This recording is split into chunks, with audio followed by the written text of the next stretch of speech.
और उनकी ये पावन पीयूष देशना हम सभी के लिए परमोपकारी। अनादिकाल से हमारी इस आत्मा में जो जन्म, जरा और मृत्यु रूपी रोग लगे, उन रोगों का उपशमन करने वाले कोई परम औषधि है तो वह एकमात्र यह जिनवाणी भगवान। एक जीव, चाहे वह श्रावक हो या वह साधु, चाहे वह तिर्यंच हो या चाहे वह देव हो, वो चाहे तो अपने आप को अपने मिले हुए इस पर्याय से ही कुछ न कुछ विशेषताओं के साथ जुड़ते हुए उसी पर्याय में मोक्ष मार्ग को प्राप्त करने का प्रयास कर सकते हैं। ये सत्य है कि जो रत्नत्रयधारी साधु परमेश जी है, आचार्य उपाध्याय परमेश जी है, वे तो रत्नत्रय को धारण करते हुए साक्षात मोक्ष मार्ग पर चल ही रहे हैं, पर उनके अलावा एक श्रावक, एक देव, एक तिर्यंच भी परोपकार की भावना के साथ दूसरे की अगर सेवा करता है तो वो भी अपने जीवन में उस सेवा रूपी मोक्ष मार्ग पर अवश्य ही चलता है। क्योंकि आचार्यों ने कहा है, वह श्रावक, वह इंसान, वह मनुष्य इस धरा पर बोझ है। वह श्रावक, वह इंसान, वह मनुष्य इस धरा पर बोझ है जिसने कभी दूसरे की सेवा करने की भाव नहीं समझे। ये तो और कठोर शब्दों में साधुओं को भी कहते हैं, वह साधु भी साधु नहीं है, वह धर्मात्मा भी धर्मात्मा नहीं है जिसने कभी दूसरे साधु की, दूसरे धर्मात्मा की वैयावृत्ति नहीं की।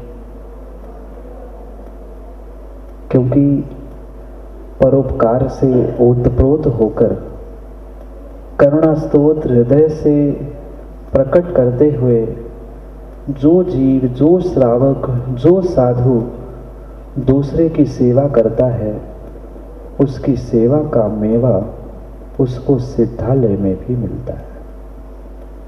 पर कितने जीव और कितने मनुष्य आज परोपकार की भावना से दूसरों को मदद करते हुए सेवा करना चाहते हैं, और कितने जीव मात्र मेवा ही खाना चाहते हैं। सेवा तो छोड़े, आज उपकार की जगह हर इंसान कहीं न कहीं दूसरे के जीवन में, दूसरों के कार्यों में उपद्रव करने में ही आनंद लूटता है। मात्र और मात्र माताओं शब्दों में कहने से, मेरी भावनाओं को पढ़ने से कभी काम बनने वाला नहीं है। जो पंक्तियां हम भगवान के सामने पढ़ते हैं, दूसरों को सुनाने के लिए पढ़ते हैं, उन पंक्तियों को अगर किंचित भी हम जीवन में उतार ले, एकाध पंक्ति भी अगर हमारे जीवन में उतर जाए, तो हो सकता है मेरा जीवन बदल जाए। कल भी हमने चर्चा की थी कि संसार में अनेकानेक मनुष्य है, कुछ दूसरों को सताने में आनंद मानते हैं, तो कुछ दूसरों के दुखों को देखकर अपने हृदय को द्रवित करते हुए उनको दुखों से छुड़ाने का प्रयास करते हैं। और वही सच्चा धर्मात्मा, वही सच्चा श्रावक, वही सच्चा साधु है जो दूसरों के दुखों को देखकर उसको दुखों से दूर करने का प्रयास करता है। कर्म के निमित्त से इस संसार में सबके साथ सुख दुख अवश्य ही आते हैं और आएंगे, पर उन दुखों के दिनों में दूसरों को दुखों को निकालने की जो भावना रखता है, दूसरों को दुख ना हो ये निर्णय करता है, वो ही अपने जीवन में स्वयं के दुखों से बचने का पुरुषार्थ करता है। पुनः ध्यान रखना, दूसरे को आप सुख दुख नहीं दे सकते, दूसरों को सुख दुख दे नहीं सकते, पर दूसरों को सुख दुख देने की भावना से, सुख दुख देने के पुरुषार्थ से आप अपने जीवन में तद अनुरूप सुख या दुख प्राप्त करते। दूसरों के बारे में अच्छा सोचोगे तो हमारे जीवन में भी मुझे अच्छाई मिलेगी, और दूसरों के जीवन में बुराई सोचोगे तो तुम्हें अपने जीवन में ही बुराई मिलेगी। क्योंकि जैसे किसी एकांत स्थान पर व्यक्ति जोर से चिल्लाता है और उसकी प्रतिध्वनि उसे उसी शब्दों में सुनाई देती है, जीवन भी बिल्कुल उस प्रतिध्वनि के समान है। कभी बचपन में वैभव भाई कैरम भी खेला होगा, उसको जितनी जोर से मारोगे उतनी ही जोर से वो रिवर्स भी आता है। जीवन का और कर्म का सिद्धांत भी यही कहता है, तुम दूसरे के बारे में जितना अच्छा सोचोगे उतनी अच्छाई तुम्हारी तरफ लौट के प्रतिध्वनि के समान पुनः तुम्हारे जीवन को सुखरूप बनाने के लिए पहुंचेगी। और जो दूसरों के लिए बुराई सोचता है, बुरा सोचता है, कष्ट और दुख देने के बारे में सोचता है, उसके भी जीवन में वह बुराई, वह दुख उस स्ट्राइकर के समान लौट के पुनः वापस अपने ही पास लौटते। कभी आपने टीवी में भी देखा होगा, वो बुमराइन जैसे फेंकते हैं वैसे ही संजू भाई लौट के वापस आता है। ये जीवन की सत्यता है, और यही जीवन की सत्यता जो जीव जानता है वो ही दूसरे की सेवा और वैयावृत्ति करने के लिए तत्पर होता है। ऐसे भी साधु और साधु नहीं, ऐसे भी श्रावक हमारे भारत में, हमारे जैन दर्शन में हुए, जिन्होंने अपना पूरा जीवन मात्र और मात्र धर्मात्मा साधुओं की सेवा में, वैयावृत्ति में व्यतीत किया। शायद आपने पूजा में पढ़ा भी होगा, निस दिन वैया वृत्त करैया, सो नीचे भव नीर देया। जो प्रतिदिन वैयावृत्ति करता है, प्रतिदिन सेवा में तत्पर रहता है, वह पूजन पाठ उपास तपस्या कुछ कर पाए अथवा ना कर पाए, पर पक्का मानना उसके भव नीर तिरैया, यानी उसका भव सागर अवश्य ही पार होगा। क्योंकि मात्र उपवास करना, जप करना, ये ही मात्र तपस्या नहीं है, वैयावृत्ति नाम का भी एक अंतरंग तप है, अंतरंग तप है। और मात्र साधुओं की ही नहीं, साधुओं की तो वैयावृत्ति होती है, एक धर्मात्मा श्रावक की भी वैयावृत्ति सेवा तुम्हारे लिए सातिशय पुण्य देने के लिए निमित्त बनती है। और मैं तो कहता हूँ श्रावकों की ही नहीं, किसी तड़पते हुए तिर्यंच को भी तुमने बचाया है, किसी तड़पते हुए तिर्यंच को भी तुमने अगर बचाया है, उसकी दवाई समय पे आपने की है, तो पक्का मानना आपने भी भगवान बनने का मार्ग पक्का कर लिया है। भगवान बनने का मार्ग पक्का कर लिया है। एक तिर्यंच के कान में नमोकार सुना के अंतिम समय में उस जीवनधर ने पढ़ी होगी कहानी, उस जीवनधर ने श्वान के कान में नमोकार सुनाया, श्वान तो स्वर्ग चला गया, उस जीवनधर ने भी उस सेवा का फल अगली पर्यायों में मेवा के रूप में प्राप्त कर लिया। और अगली पर्याय तो शायद हम किसी ने देखी नहीं, अगली पर्याय हम किसी ने देखी नहीं है। इसी पर्याय में कर्मोदय आने में समय नहीं लगता। अच्छा करोगे तो अच्छे का भी कर्मोदय आएगा। दूसरों की सेवा वैयावृत्ति करोगे तो इसी पर्याय में उसका फल भी मिलेगा। और दूसरों के कार्यों में, दूसरों के शुभ क्रियाओं में विघ्न करोगे, दूसरों को सताओगे, तो उसका दुख पाप रूपी कर्माश्रव भी जो तुमने किया है वह उदय आने में भी समय नहीं लगेगा। अधिक से अधिक 48 मिनट का समय पर्याप्त है कर्म उदय में आने के लिए। जिसके सातिशय पुण्य का उदय चल रहा है उसे तत्क्षण कर्म उदय में आते हुए नहीं समझ में आते, पर ये पक्का मानना कर्म किसी को नहीं छोड़ते, किसी को नहीं छोड़ते। हर पल हर समय कर्म का आश्रय बंद हो रहा है, तो क्यों ना हम अपने जीवन में कुछ अच्छा करें, क्यों ना हम अपने जीवन में दूसरों के लिए कुछ अच्छा सोचे। मैं पुनः कह दूं, आपके अच्छा बुरा सोचने से दूसरे का अच्छा बुरा हो आवश्यक नहीं है, किंचित भी आवश्यक नहीं है। उसका जैसा पुण्य पाप का उदय होगा उसके जीवन में बिल्कुल वैसा ही होगा, पर तुम्हारे अच्छे बुरे सोचने के कारण से तुम्हारा जीवन अच्छा बुरा होगा, ये पक्का है, ये पक्का है, ये पक्का है। वे चंद्रगुप्त मुनिराज जंगल में अपने गुरु की सेवा, अपने गुरु की वैयावृत्ति करने के लिए अकेले रुक गए थे। गुरु ने खूब समझाया, बेटा वापस चले जा, यहाँ मेरी संलेखना चल रही है, तू अकेला क्या करेगा, कैसे तेरी व्यवस्था होगी, यहाँ कोई समाज का घर भी नहीं है। उस शिष्य ने कह दिया, गुरुजी मैं आहार करने के लिए आपके साथ नहीं रुका, मैं तो मात्र और मात्र आपकी सेवा करने के लिए ही रुका। खूब समझाया गुरु ने, पर शिष्य ने इस विषय में गुरु की बात नहीं मानी। और देखना चमत्कार, उसकी वैयावृत्ति, उसकी सेवा से प्रसन्न होकर स्वर्गों के देव वहां पहुंचे। स्वर्गों के देव वहां पहुंचे और स्वर्गों के देवों ने उन मुनिराज के लिए चौका लगाया।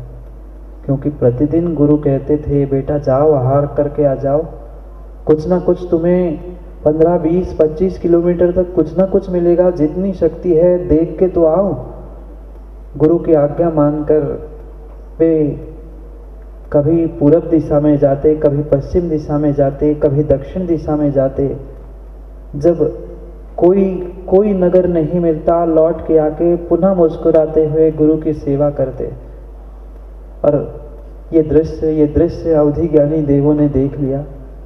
गुरु की सेवा में तत्पर उस चंद्रगुप्त मुनिराज को देखकर स्वर्गों के देवों को दया आ गई और उत्तर दिशा में उन्होंने नगर बसा दिया। जब मुनिराज सुबह सुबह मुद्रा लगाकर निकलते, नगर में वे देव पूरी तैयारी करते। उनके पास तो सब कुछ विक्रिया से उपलब्ध होता था, नगर बना लिया, सब कुछ बना लिया, और मुनिराज के आहार होते थे। 1 दिन नहीं, 2 दिन नहीं, कई महीनों तक ये सिलसिला चलता रहा। कौन आया आहार कराने? मनुष्य नहीं आए, स्वर्गों के देवों ने नगर की रचना की। और समाधि के उपरांत भी कुछ दिन ये सिलसिला ऐसा ही चलता रहा। पुनः जो मूल संघ कहीं और गया था, लौट के जब वापस पुनः अन्य संघस्थ मुनिराज और आचार्य भगवंत, जिनको अब उस आचार्य भगवंत ने पट्ट सौंपा था, वे जब लौटते हैं तब वो भी आश्चर्यचकित होते हैं, यहाँ कोई नगर नहीं है, इसने इतने दिन कैसे आहारचर्या की। मुनिराज चंद्रगुप्त कहते हैं कि नहीं, चलो मेरे साथ उत्तर दिशा की ओर, आपको भी नगर मिलेगा, वहां भी पड़घाते हुए मिलेंगे। सब मुनि संघ आचार्य महाराज उस दिशा की ओर जाते हैं। सबके आहार विधिवत संपन्न होते हैं, लौटकर वापस आते हैं। एक मुनिराज का कमंडल वही छूट गया।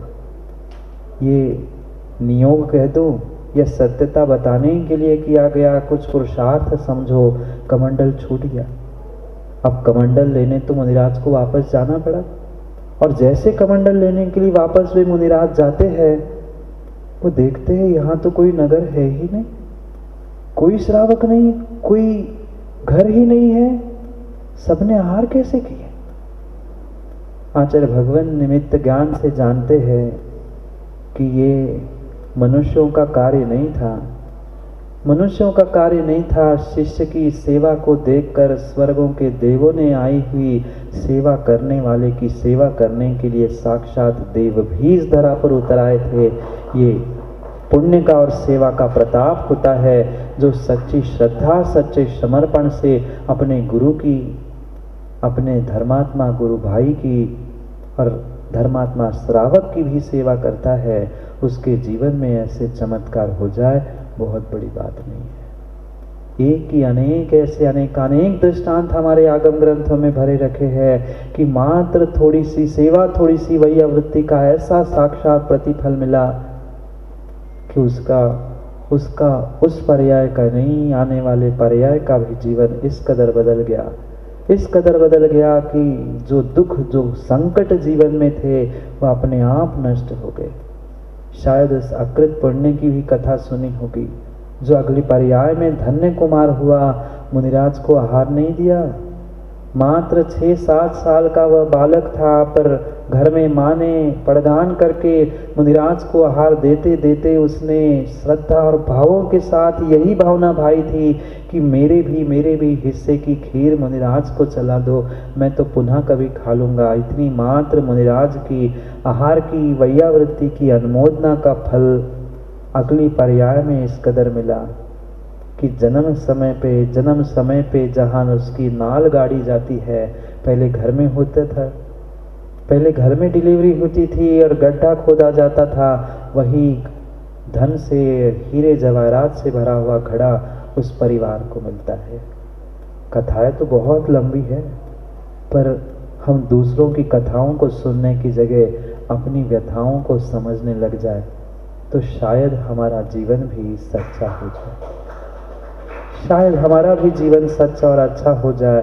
एकमात्र श्रावकों, पुनः कह दूं, कल भी मैंने यही बात कही थी, आपके लिए भी मोक्ष मार्ग खुला है।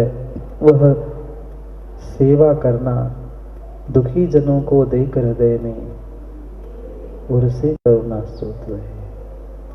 जो दुखी जनों के भीतर प्रति हमारे प्रेम उमड़ रहे हैं, दीनहीन जीवों के प्रति करुणा के स्रोत बह रहे हैं, यही श्रावकों आपके लिए मोक्ष मार्ग है। मैं नहीं, आचार्य काम कुमार नंदी महाराज समझा रहे।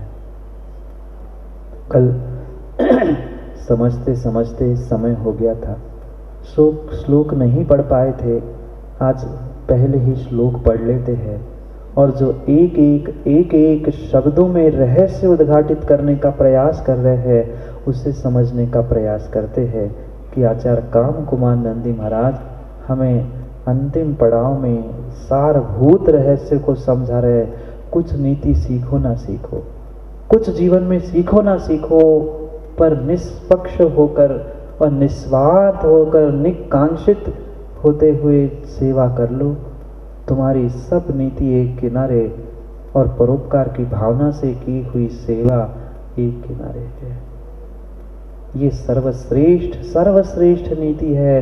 कोई कैसा ही हमारे साथ व्यवहार करे, दुर्जन से दुर्जन व्यक्ति, वह दुर्गुणों से भरा हुआ व्यक्ति कठोर से कठोर व्यवहार क्यों ना करे, पर फिर भी उसकी सद्भावना की हम भावना भाए और भगवान के पास भी यही भावना भाए कि सबको सन्मति दे भगवान।